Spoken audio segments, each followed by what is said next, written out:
اہل دل دل کی نزاکت سے ہیں واقف، ورنہ کام لفظوں سے بھی لے سکتے ہیں خنجر جیسا۔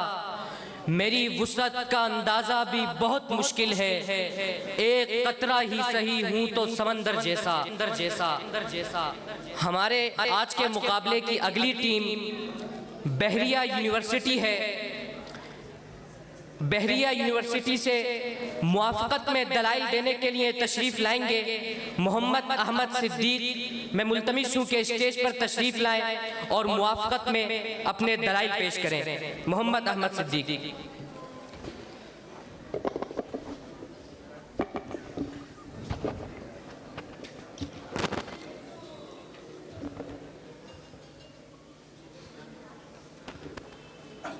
کبھی جمہوریت یہاں آئے، جالب یہی ہماری حسرت ہے۔ السلام علیکم سامعین، جناب صدر علی وقار آج اس ایوان میں پیش کردہ قرارداد کے آئین میں ترمیم جمہوری توازن کے خلاف ہے۔ اس میں موجود لفظ آئین یعنی کسی بھی ریاست میں سب سے اعلیٰ اور بنیادی قانون جو ریاست کی بنیادی ساخت طے کرتا ہے۔ یہ 22 کروڑ شہریوں اور ہمارے حکومتی اداروں کے اختیارات کی حدود بھی طے کرتا ہے۔ اسی سے ہم اپنی قانون، عدلیہ، انتظامیہ اور سب کے لیے ایک بنیادی ڈھانچہ لیتے ہیں۔ اس میں اگلا لفظ ترمیم سے مراد کسی بھی موجودہ قانون، دستاویز یا معاہدے میں اضافہ، کمی یا تبدیلی کرنا۔ اس میں اگلا لفظ جمہوری توازن سے مراد وہ اصول اور نظام جو ایک جمہوری ملک میں طاقت کو متوازن رکھتا ہے تاکہ کوئی بھی شخص یا ادارہ اپنی حد سے زیادہ اختیارات کا حامل نہ بن سکے۔ تو جناب صدر، آج کی پیش کردہ قرارداد کے آئین میں ترمیم جمہوری توازن کے خلاف ہے۔ میں اس کی بھرپور حمایت کرتا ہوں کیونکہ آج کا موجودہ ہمارا نظام، ہمارا ترمیم پاس کرنے کا نظام، آئینی نظام اتنا آسان کر دیا گیا ہے کہ آج کی جو ہم ترامیم پاس کرتے ہیں وہ جمہوری روح پر اثر ڈالتی ہے۔ جناب صدر، اس کی سب سے پہلی دلیل یہ کہ جب بھی جمہوری روشنی جو ہے وہ ایک عوام کے لیے اعتماد کی جمہوری روشنی عوام کے لیے اعتماد کی روح ہوتی ہے۔ جناب والا، جب قانون سب کے لیے برابر نہ ہو اور طاقتور جواب دہ نہ ہو تو یہ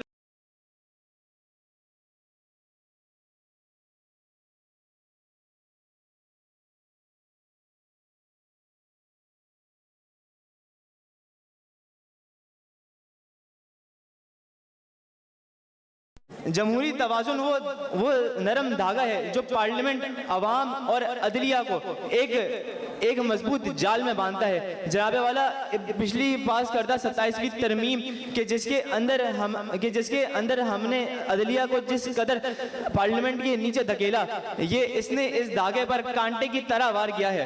جناب صدر، اگر عدلیہ اور صدر پر قابو پایا جا سکتا ہے تو سوچیں یہ نظام آپ کو اور میرا کیا حل کرے گا۔ جناب والا، ایک دور تھا کہ جب پارلیمنٹ طاقت کے نشے میں پارلیمنٹ کو ختم کر دیا جاتا تھا، اسمبلیاں گھر بھیج دی جاتی تھی، لیکن صرف ایک فیصلہ، صرف ایک کال جو ہے ہر باطل کی ہر سازش کو ناکام بنا دیتا تھا، وہ تھا سپریم کورٹ کا فیصلہ۔ جناب والا، لیکن پاس کردہ 26ویں اور 27ویں ترامیم میں کچھ ایسے دلائل بھی موجود ہیں کہ جس کی بنا پر سپریم کورٹ کی طاقت پر وار کیا گیا۔ اس انصاف کے شجر کو کلہاڑی سے کاٹنے کی کوشش کی گئی۔ جناب والا، اگر عدلیہ آزاد نہیں تو پھر جمہوریت ہمارے ملک میں ایک لفظ رہ جاتی ہے۔ اور پھر بڑھتے ہیں جو ہے رد کی طرف کہ ہمارے قائد حزب اختلاف نے بات کی کہ ریاستی اداروں کے تعلقات بہتر بنانے میں ترامیم بہت مدد کرتی ہیں۔ جی ہاں، بالکل مدد کرتی ہیں ہمارے عدلیہ کو تحفے میں تبادلہ دے کر۔ جناب والا، انہوں نے بات کی کہ جو نمائندوں کے فیصلے ہیں وہ ترامیم کے ذریعے کی جاتے ہیں. جی ہاں, وہ نمائندے جو اکثر و بیشتر اپنے حلقوں میں الیکشن ہار کر وہاں تک پہنچے.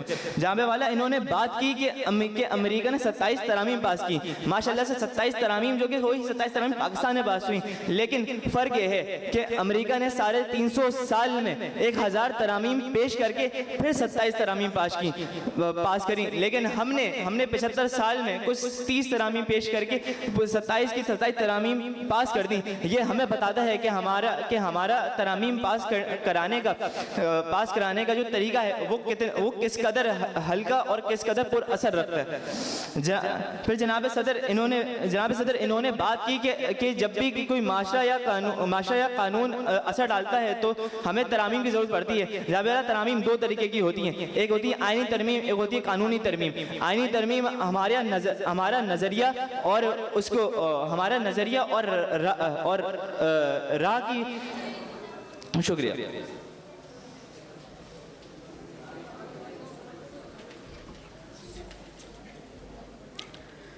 بحریہ یونیورسٹی سے مخالفت میں دلائل دینے کے لیے میں بلانا چاہوں گا اسید اقبال کو کہ وہ ڈائس پر تشریف لے آئیں اور مخالفت میں دلائل پیش کریں.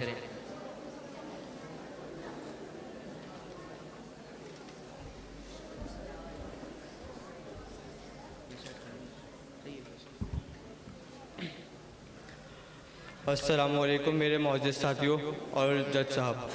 آج کی قرارداد جس کے بارے میں بظاہر ایک خوف پیدا کر دیا گیا ہے کہ آئین میں ترمیم جمہوری توازن کے خلاف ہے. آئین میں پیش کردہ قرارداد میں استعمال ہونے والا لفظ آئین ریاست کا بنیادی قانون ہے, اور ترمیم سے مراد آئین میں تبدیلی و اضافہ ہے جو وقت, حالات اور قومی ضروریات کے مطابق کیا جائے تاکہ قانون زندہ اور قابل عمل رہے. یوں آئین اور ترمیم میں کا تصور ہمیں لے آتا ہے جمہوریت کے اصل روح تک, اور جمہوریت اصل آخر کیا بلا ہے. جمہوریت وہی نظام ہے جس میں فیصلوں کی بنیاد فرد واحد کی مرضی نہیں بلکہ عوام کی اجتماعی رائے ہوتی ہے. جناب صدر, عوام میں پیش کردہ قرارداد کے آئین میں ترمیم جمہوری توازن کے خلاف ہے.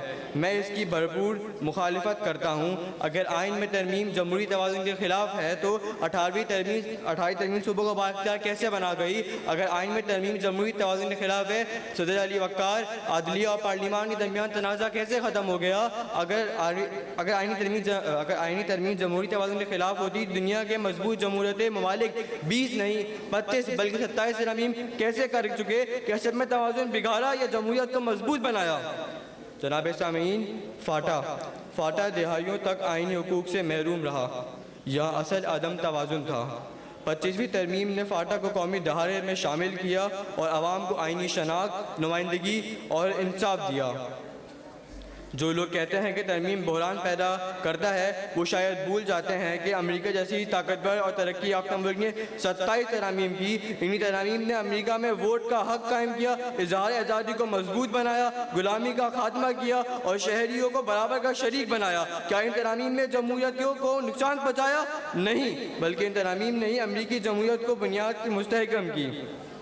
افسوس کے ساتھ میرے کچھ مخالفین عدانیت کا اظہار کرتے ہوئے فرما رہے ہیں کہ آئین میں ترمیم جمہوری توازن کے خلاف ہے. ارے تو کیا تم تاریخ کا وہ منظر بھول گئے جب ترمیم نے طاقت سمیٹی نہیں بلکہ بانٹی, صوبوں سے حق چھینا نہیں کیا بلکہ صوبوں کو حق دیا, اداروں کی تنازع ختم نہیں کیے, محروم لوگوں کو آئین میں داخل کیا گیا. ارے تو یہ ترمیم توازن نہیں تو توازن بنانے آئی تھی.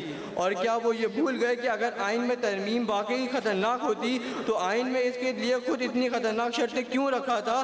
2/3 اکثریت, پارلیمنٹ کی منظوری اور عدالتی تشریح, یہ سب اس لیے ہوا تاکہ ترمیم بے لگان نہ ہو بلکہ جمہوری توازن کے اندر رہے. آخر میں صرف اتنا کہنا چاہوں گا کہ اگر آئین کا جامد کتاب نہیں بلکہ زندہ دستاویز ہے جو قوم کے ساتھ چلتی ہے. ترمیم جمہوریت کو کمزور نہیں کرتی, ترمیم جمہوریت کو بہتر بناتی ہے. ایک شعر عرض کیا ہے, ہم وطن یہ گلستان تیرا بھی ہے میرا بھی ہے, اس کا ہر سود و ضیاع تیرا بھی ہے میرا بھی ہے, سوچ تو گلشن کے بربادی کا کیا حال ہوگا, شاخ گل پر آشیاں تیرا بھی ہے میرا بھی ہے. شکریہ.